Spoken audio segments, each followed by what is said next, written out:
Hey, everybody. Welcome to FL Teams Live.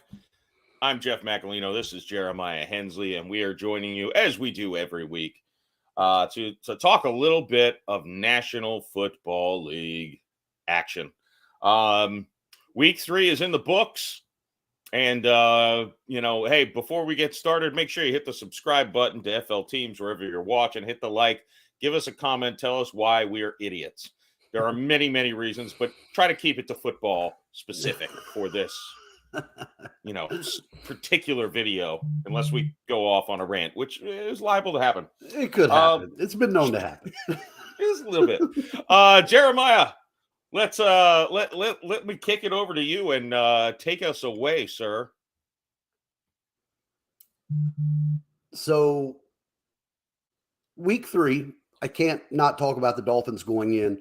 I'm just going to say this, and I prefaced it all day Sunday to anybody who texted me or said anything else. I'm a Dolphins fan.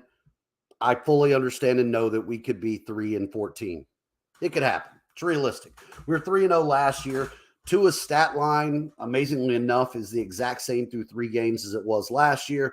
Week 4 was the infamous Cincinnati game, which spelled a lot of trouble for the rest of the Miami Dolphins season and Tua Tagovailoa. But here's what I am going to tell you. This is the part of the Dolphins. I think I learned more about the Dolphins in week 2 than I did in week 3. Everybody loves to watch a good ass beating.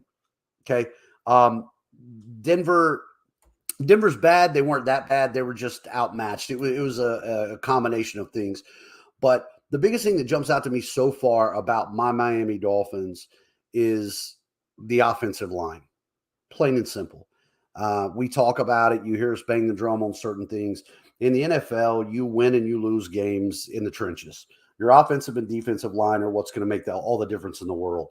So to give you an idea of how good the Miami Dolphins offensive line has been, keeping in mind, this was the first game that Teron Armstead has played. So this is the first game of the Miami Dolphins offensive line being at full strength, which, by the way, didn't have Jalen Waddle, but still scored 70. All right, I'm shutting up. But in 3 games, Tua has been sacked 1 time. Not only is he's only been sacked 1 time, he's only been hit 5 times. Wow. The Dolphins have lined up to throw the ball 101 times. 101 times Tua has went back in the pocket, and 5 times in 3 games he's been touched. Wow. Right? For a team and an organization that has had Miami or had offensive line woes for forever, to have that happen, I think it's a combination of play calling, playing to the strengths and away from the weaknesses, but getting rid of the ball really quickly, Tua hitting everything in stride. To think that he's literally only been hit 5 times is that blows my mind. And so how do you keep him healthy? You keep him clean. On top of that, it's going to be a little blown up, but we're also averaging 188 yards rushing per game. Can't remember the last time the Dolphins did that. Okay, Denver helped inflate that with 320. But so that's my small Miami Dolphins. If you saw our take on my live post game on Sunday, you'll also know the other one that I'll throw out here is Devon Achane. And it is Achane. I don't know if you saw that he clarified that today with the Miami Dolphins. Yes, they had it spelled Achane, and it's Achane. So when a man goes off like that, we give them the proper respect. He's the reason the Dolphins didn't make a play for Dalvin Cook. Plain and simple. I was a Dolphin fan who stayed semi-reserved about that because I understood it and heard about the speed that Devon Achane had coming out.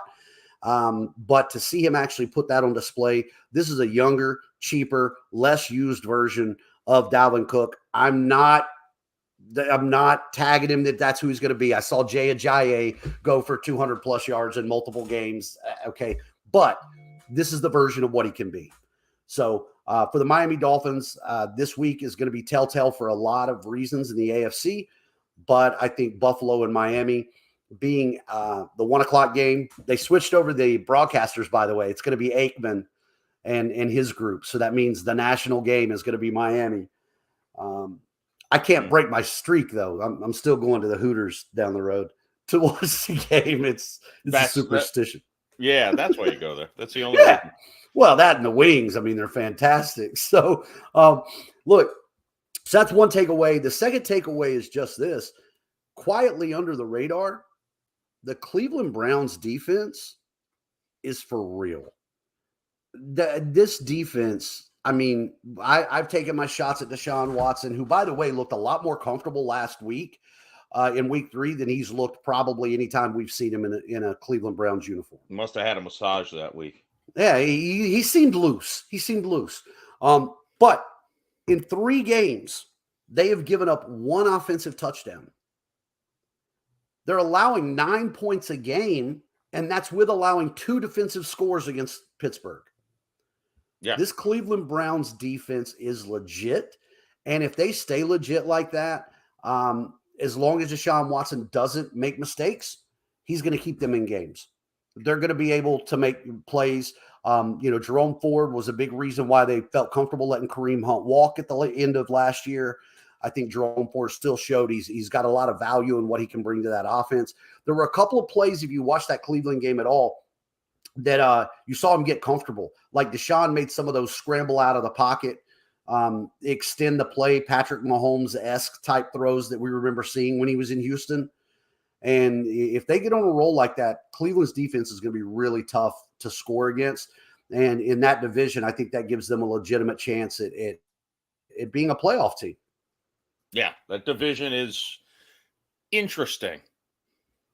100%. And I guess to get to my takeaways, I'll start with that division, because I do think last night Joe Burrow may have saved Cincinnati's season. I don't think they come back from 0-3, especially with that division looking strong. So Joe Burrow didn't play well, really, but the defense stepped up, and I'm sure Joe Burrow made enough plays that, he was able to get the job done better than the backup starting. So the Bengals staying alive, my preseason AFC champion on life support, but still alive. So I'll throw that out there. So my number one thing is, I'm sure this stat is easily available, but I feel like there has never been so few undefeated teams after 3 weeks. It's kind of crazy. There are 3: the Niners, Dolphins, and Eagles. And the Eagles, I think, have been kind of lucky based on who they've played, to be honest. The Dolphins and Niners are blowing people away.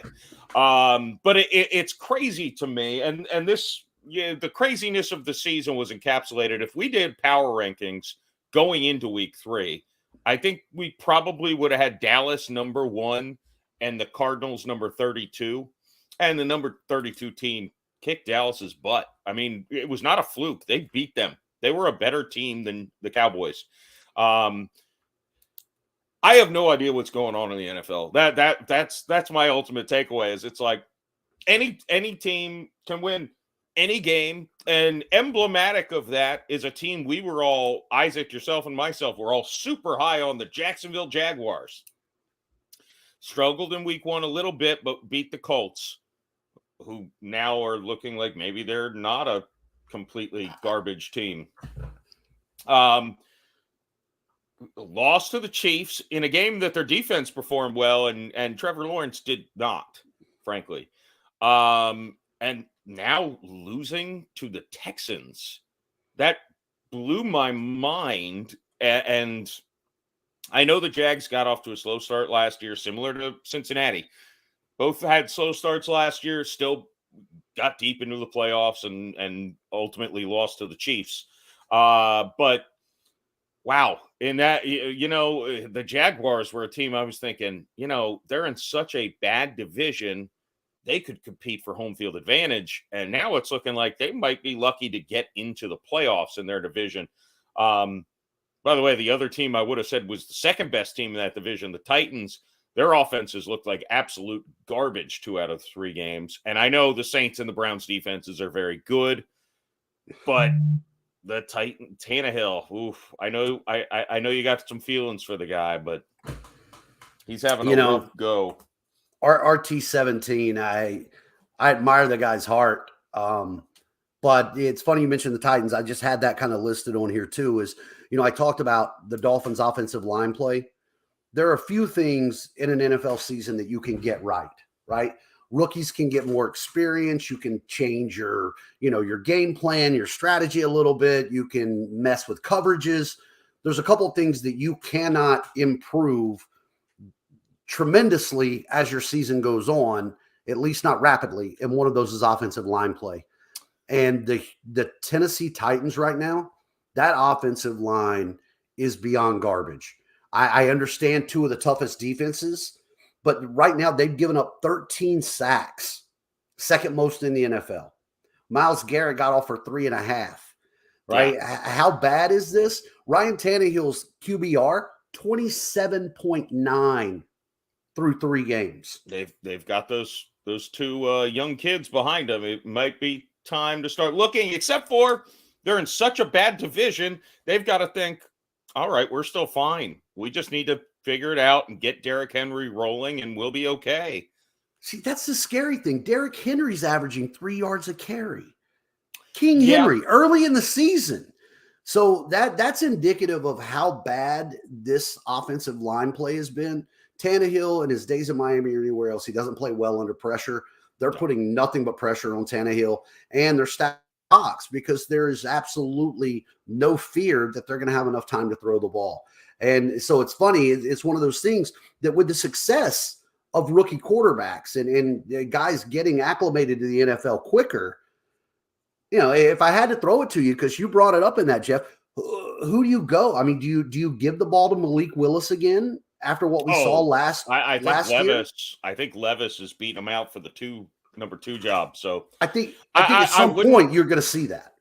I wouldn't do it yet because again, the Titans they're an interesting team because they've never been as good as their record, in my humble opinion, because they were in such a crappy division. Mm-hmm.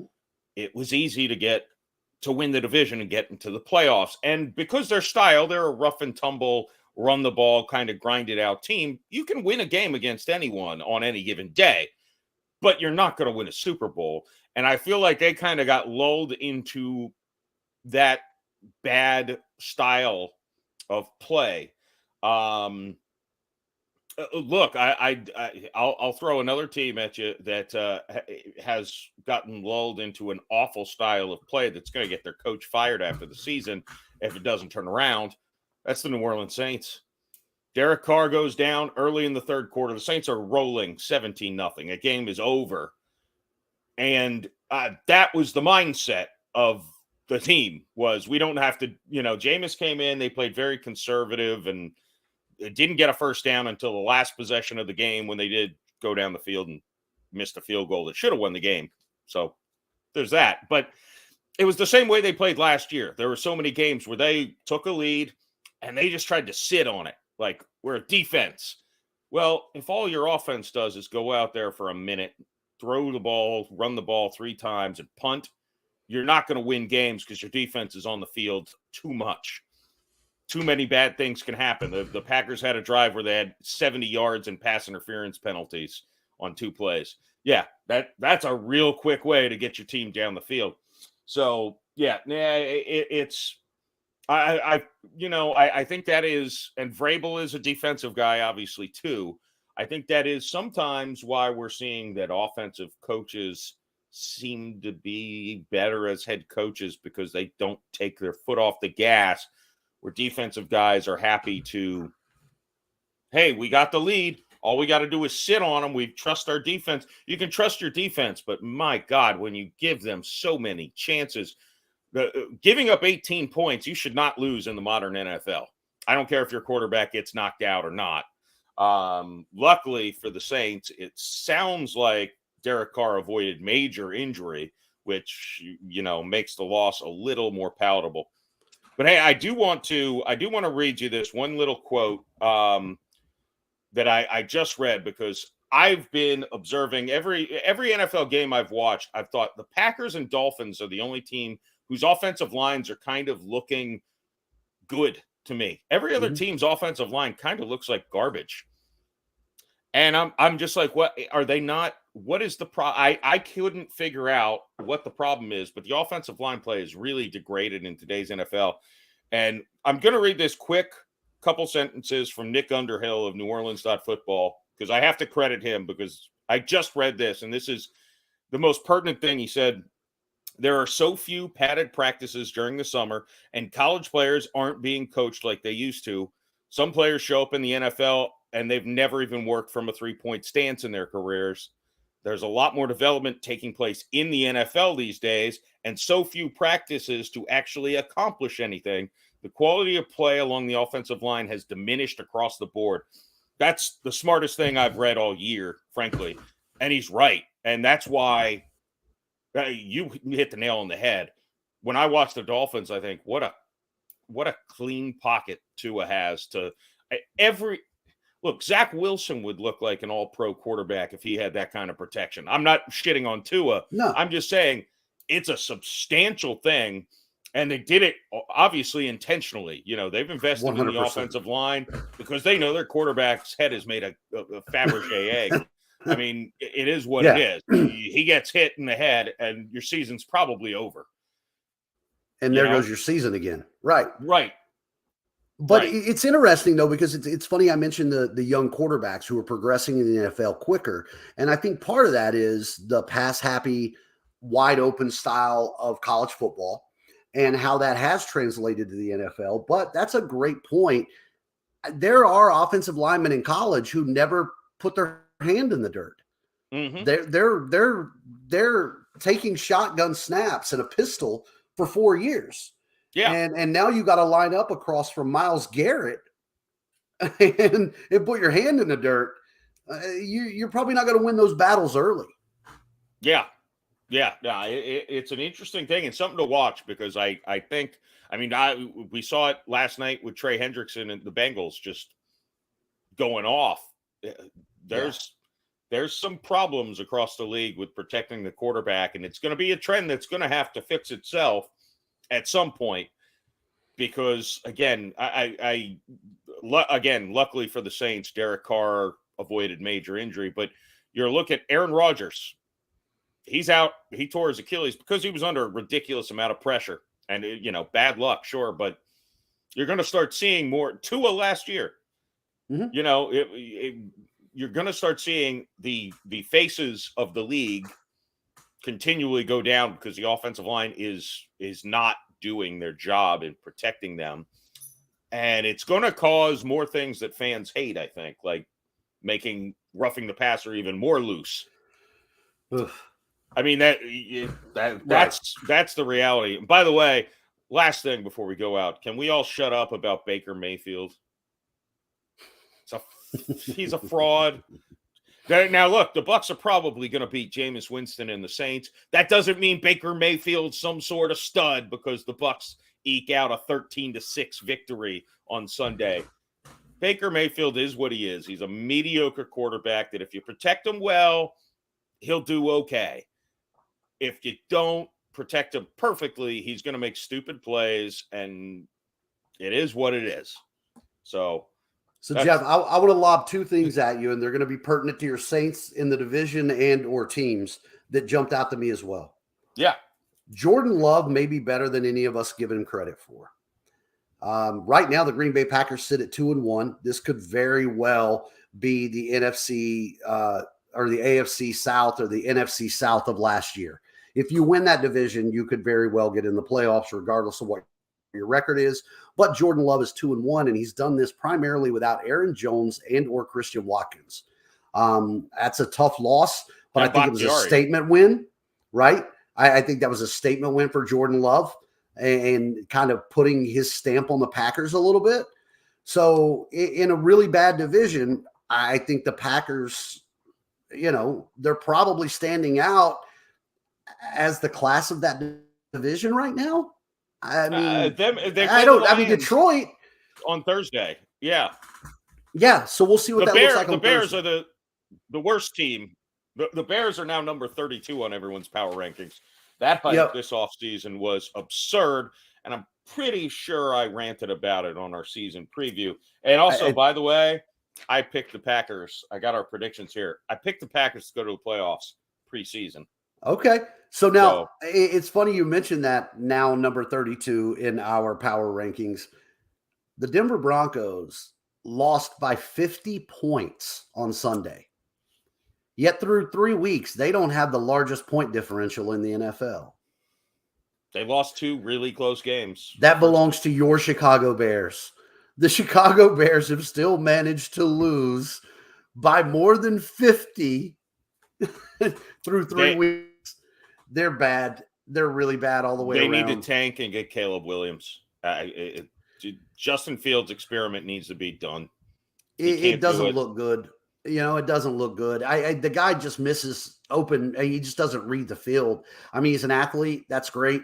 But he just doesn't. He doesn't read. There's no progressions. I think you sent out the video to me and Isaac. Like literally, you watch through 3 progressions of guys who are wide open. Yeah, perfectly. And Fields just eats the sack. Right. I mean, he's got time too. He can't do it. My last one I'm going to throw out there to you is this, man. You said the Philadelphia Eagles earlier. Yes, winning, lucky, you might say, but there's going to be some level of luck. They're winning a little bit ugly. I think that buys Philadelphia time because their defense is really young. They've got a lot of really young playmakers on that defense that the longer this season progresses, you're going to see them elevate as long as that defensive coordinator is worth half his salt. I agree with you with one caveat. Jalen Hurts doesn't look like Jalen Hurts looked last year. He looked like an MVP in pretty much every single game, I think, last year. Yeah. He has not looked like – he's looked like a borderline starter, I would argue, in the first 3 games. He's had his moments, but he's also had his moments. So, wrapping back to your division, the Atlanta Falcons currently are 2-1. Yeah, they're an ugly 2-1. Jeff, yeah, their next 7 games: Jacksonville, Houston, Washington, Tampa, Tennessee, Minnesota, and Arizona. 0-7. There's a real chance they come out of that 5-2. I don't think so. Meaning I don't think they're 7-3. I think they're a fraud. I think they're a fraud. They run the run the ball. Yeah. And they play defense. Nah, not that great. They're like okay on defense. Running the ball goes a long, long way in this NFL. They're the Tennessee Titans. They kind of are. That's a great analogy. They have become the Tennessee Titans. Yeah. Now I'm interested. Look, if Derek Carr ends up missing 1 to 2 games, I think the Saints still walk in that division. But it's now interesting to look at Falcons and Bucs and see maybe one of them is still, even though they both looked like they were both really bad this past week. Yeah. Falcons were embarrassed by the Lions, and the Bucs were embarrassed on national TV. In fairness, the Lions are really good at home. Jared Goff over the past 2 seasons. Yeah, the Falcons scored 3 points. Right. I mean, the Lions' defense really isn't special. Like, I mean, the Falcons, they're getting exposed because they are one-dimensional, and Desmond Ridder. Yeah, there's something's got to give there soon too. Yeah, they need to cut the cord, let him loose, or move on.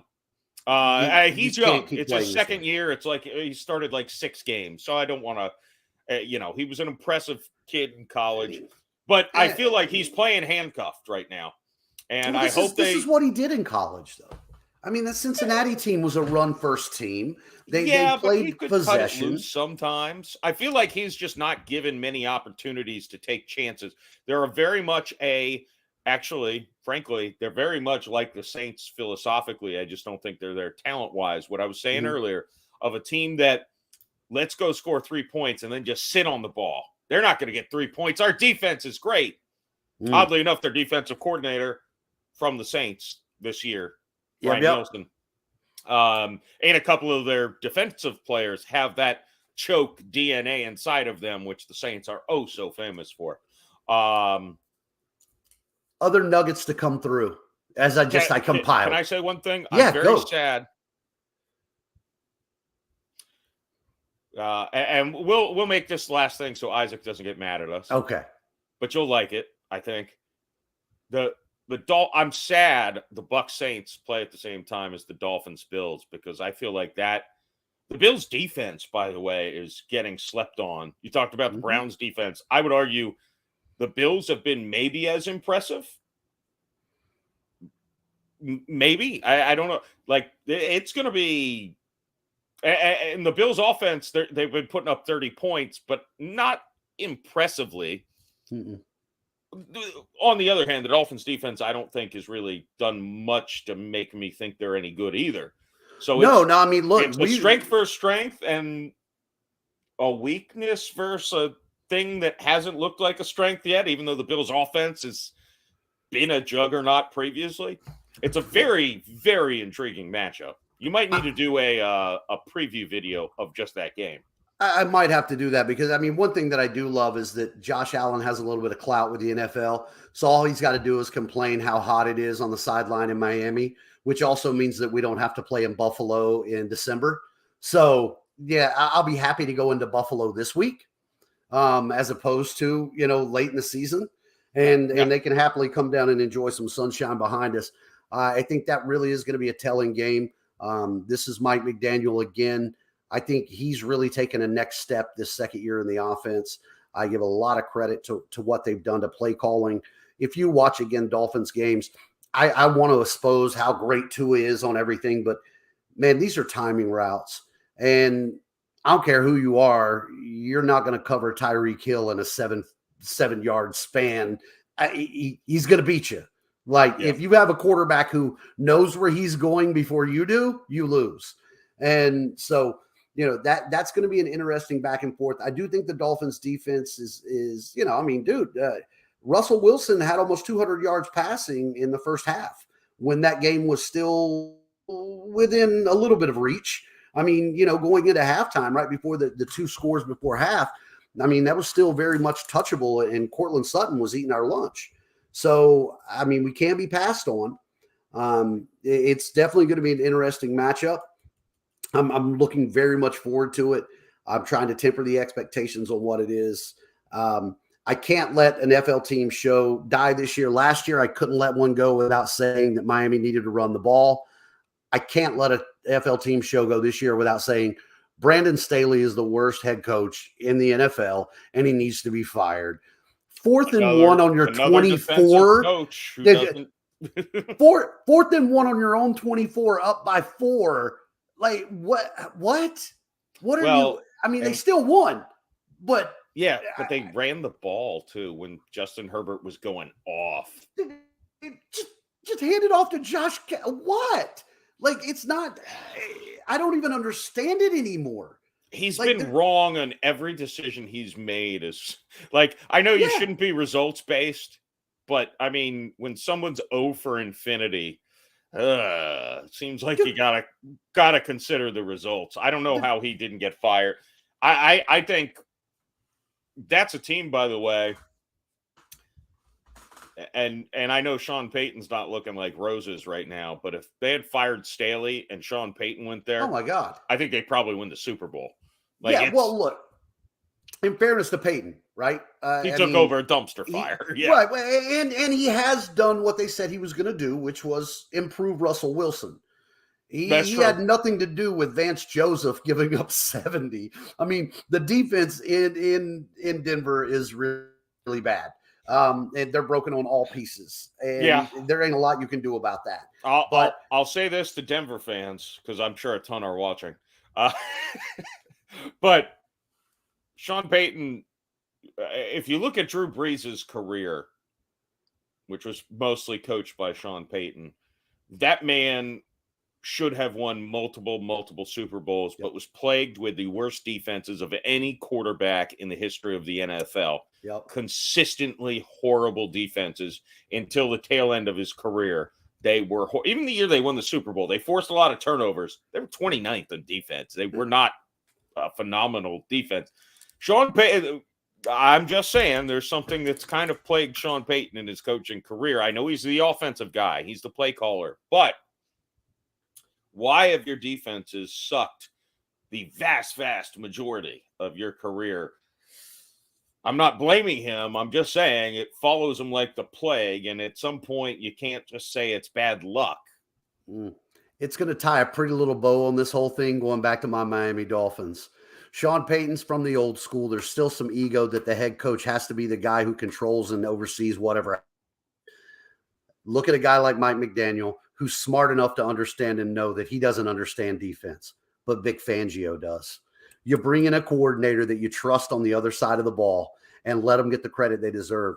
That's the reason this Miami Dolphins team's different than every other one that we've seen. They run the ball, and they're going to play defense. Yep. I expect a whole 6 more wins out of them this year.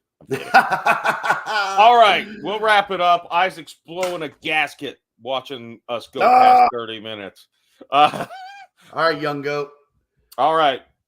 For Jeremiah Hensley, I am Jeff Macolino. Make sure you're subscribed to FL Teams for all of this top-notch content. You can look forward to maybe a Bucs Saints preview, maybe a Bills Dolphins preview, game of the year so far, and Tampa Bay Rays postseason stuff coming soon. Maybe game reaction videos. I don't know. I haven't talked to Isaac yet.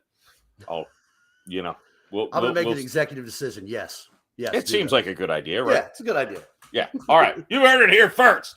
Yes. On FL Teams. Peace.